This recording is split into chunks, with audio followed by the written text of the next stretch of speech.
Where do they come from? Some people say these funny little thought stories come from eating cheese, but I think they come from ghosts who sit on your face while you sleep, pumping drowsy little dream guffs right into your slumbering frontal lobes.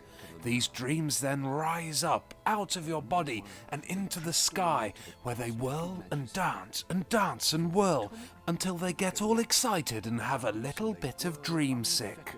Finally, after all the festivities are over, every dream ever dreamt by every person slowly comes together and starts to solidify into a beautiful world built entirely out of sleepy time brain stories. But never mind all that soppy dream nonsense. This is a review, and it has nothing to do with dreams, ghosts, guffs, or sick. This review is about a world called LittleBigPlanet 2. Ah, hello there, Sackboy. Tell me, did you like the first LittleBigPlanet game? And did you think it had awesome graphics? And super creative level design? But did the awkward control system make you feel all sad? Well, fear not, little Lord Sackington, because LittleBigPlanet 2 is now out for the PlayStation 3, and it promises to make everything bigger and better than before. Oh, well, everything except for the control system, that is. Sorry. When I was but a wee nipper, it was my dream to be a games developer. I could think of nothing better than moulding fantastical worlds from nothing more than my imagination, and then crafting huge adventures to take place in them. It took me about 5 minutes of looking at some coding in a computer magazine, though, to realise that programming games was pretty much the most boring thing in the world ever. So I gave up and went outside to throw stones at the Jackson twins who lived next door. Suckers! It wasn't until a bit later on that a game called 3D Construction Kit came out on the ZX Spectrum, which promised to let you build whole virtual reality style games. I bought it via mail order, waited for about a month for it to turn up, built a house with it, and then cried as I realised my specky was rubbish and wouldn't save my work to tape without crashing and wiping everything. Meh. Then came Shoot 'em Up Construction Kit on the Amiga. I had a lot more success with that and made a few dodgy top-down shooters, but the program was rather limited and I lost interest after a couple of months. I had to face facts. My game developer dream was just that, a dream. Until now. Maybe. The original LittleBigPlanet was a little big hit for Sony, ha ha ha, and was a great exclusive for their console. Not only did it place the addictive 2D action from platformers of old into a gorgeous looking 2.5D setting, but it also introduced a comprehensive level editor which offered such immense opportunities for harnessing the user's creativity that by the time its sequel launched under 2 years later, there were literally millions of user-created levels available to be shared and downloaded by anyone in the world that had access to a PS3 and a copy of the game. And now we see the return of Sackboy in a brand new adventure which not only expands on the level editor by making it possible to create whole games, but it also lets you access all that lovely user-generated content from the first installment. It is literally a game of endless possibilities. Om nom nom.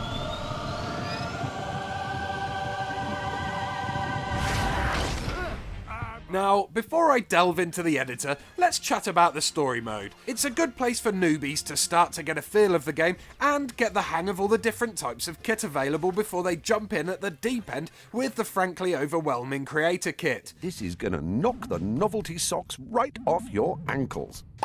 Smooth-voiced narrator Stephen Fry is back, as of course is Sackboy, your lovable little beanbag buddy. You can import your old Sackboy from the original, complete with all his costumes and stickers. Even your pod will be decorated the same, which is a lovely touch. This time around, Sackboy's adventures involve a proper storyline, which takes place on Craftworld, a planet made entirely out of the dreams of humans. Someone must have had a bit of a nightmare though, because we soon find out that this magical world is under attack from the Negativatron, a weird dragony vacuum cleaner type thingy that sucks all the goodness out of the world, corrupting its landscapes and buildings and transforming its inhabitants into twisted ham-fisted abominations. Oh, that evil so-and-so. So it's down to you and up to 3 of your friends, if you play online, to save the day and restore Craftworld to its former glory. With over 30 story mode levels to play on, each chock full of hidden items to collect, there is plenty of replay value here, and due to the variation in the look and style of the levels, the game does a great job at holding your attention as it moves you from one wow-tastic set piece to another. One minute you could be riding a train, throwing lumps of jam at dangerous obstacles, and the next you could be riding mice around a racetrack made out of cakes. Ooh, it's this variation that keeps the game world fresh and makes it a joy to explore. To help you on your journey, Sackboy gets given a few handy little devices, including the Grabinator, which lets him pick up and throw objects, the Grapple Gun, which is great for Tarzan-like feats of acrobatics, and the Creatonator, a hat which can fire anything from water to yummy cupcakes. These devices are great additions to this new installment, and they improve the gameplay and fun immensely.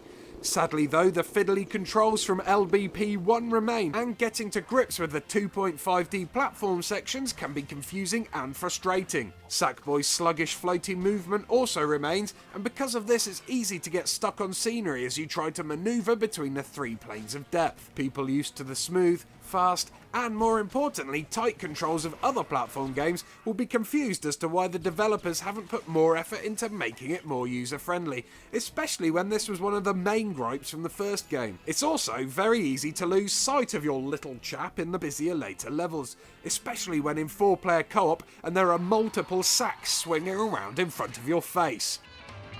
Wait, what did I just say? Unlike the first game, all the levels in story mode this time around have been created with the in-game editor, so they give you a great sense of what is possible with a bit of, well actually a lot of time and effort. The creation tools have been expanded and improved, allowing for the development of whole games, and this time around they are not just limited to platformers. By tweaking the gravity and using another device called the Controlinator, which can be added to objects so Sackboy can drive them, you can effectively create top-down games such as Super Sprint style races. Combine this with a Creatonator that if programmed to fire lasers and you've got yourself a space shooter, or make it spew rockets and voila, a tank game.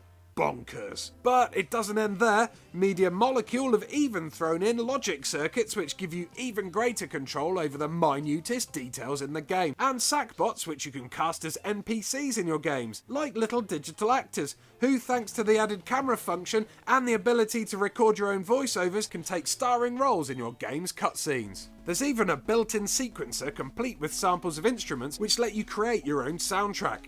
It's literally nuts the amount of functionality here, and best of all, once you are finally done with your masterpiece, you can publish it and free it into the wilds of Craftworld for all to try out and rate. Search the user-created levels for inspiration, and you'll find there is so much variety here, and thanks to the rating system, you can avoid the rubbish levels and concentrate on only the best. Myself, I was drawn to the different remakes of games that people have made, copying Mario's, Sonic's, Zelda's. Some talented chap had even put their grapple gun to good use by trying to make the original Bionic Commando. Great stuff! But after trying all of this out for about an hour, history repeated itself and I inevitably got bored and gave up. I just don't have the patience for the hours and hours of fiddling around, altering every aspect of the game world, testing, retesting, blah blah blah. It just goes on and on. You need serious dedication to make something impressive here, and in the end I was just content with using the PlayStation Eye to decorate the levels with pictures of myself.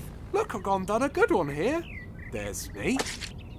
There's me. Oh look, it's me. And me. There too. And me. And me. And me. Me. You can even decorate other people's pods with your stickers. Check this out. Blonk. Blonk. Hope he doesn't mind. Oh. As a platform game on its own, LBP2 is slightly ho-hum. The new levels based in Craftworld do seem to have lost a little bit of that magic that was present in the first game, and that pesky control scheme still infuriates me. But overall, the game is still one of the best platform experiences you can get on a modern day console, and as a creation tool it is simply amazing. Thanks to the ability to share your handiwork with the world, it practically gives you a never-ending game to play with. In fact, the only thing limiting you really will be your own imagination. Oh, and your patience with the creation tools. Bye-bye, sack peoples!